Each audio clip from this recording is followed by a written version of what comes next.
যে যাকাত দাতা অর্থাৎ যিনি যাকাত দিবেন তিনি আত্মগোপন করতেছে, নিজেকে লুকাইতেছে।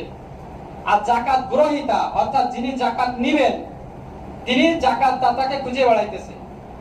সাহাবায়ে কেরাম রাদিয়াল্লাহু তাআলা আনহুমদের জামানায় যাকাতের ব্যাপারে একটা লুকোচুরি খেলার মতো ছিল। তাদের ভিতরে একটা লুকোচুরি খেলা হয়তো, বাচ্চারা যেমন নাকি লুকোচুরি খেলা করে, যে অনেকগুলি বাচ্চা সে নিজেকে আত্মগোপন করে, নিজেকে লুকায় রাখে, আর একজন তাদেরকে খুঁজে বেড়ায় সে তারা কোথায় আত্মগোপন করলো। সাহাবায়ে কেরাম রাদিয়াল্লাহু তাআলা আনহুমদের জামানায় এরকম একটা লুকোচুরি খেলা ছিল যাকাত নিয়ে। যাকাত দাতা অর্থাৎ যিনি যাকাত দিবেন তিনি খুঁজে বেড়াইতো যে কাকে যাওয়াত দেওয়া যায়, কে প্রকৃত পক্ষে যাকাত নেওয়ার হকদার, তিনি খুঁজে বেড়াইতো।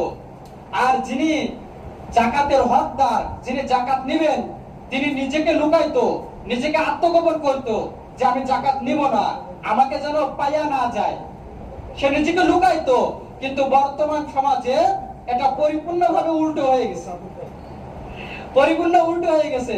যিনি যাকাত দাতা তিনি নিজেকে আত্মগোপন করতেছে যাকাত না দেওয়ার জন্য, যে আমাকে যেন পাইয়া না যায়, নিজেকে লুকাইতেছে। আর যাকাত গ্রহীতা কি করতেছে, তিনি খুঁজে বেড়াইতেছে কে যাকাত দিবে, কে যাকাত দিবে, কার কাছে যাকাত পাওয়া যাবে।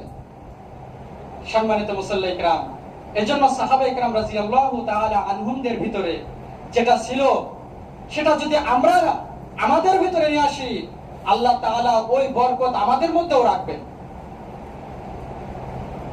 এজন্য যাকাতটা আমাদেরকে সঠিকভাবে প্রদান করতে হবে।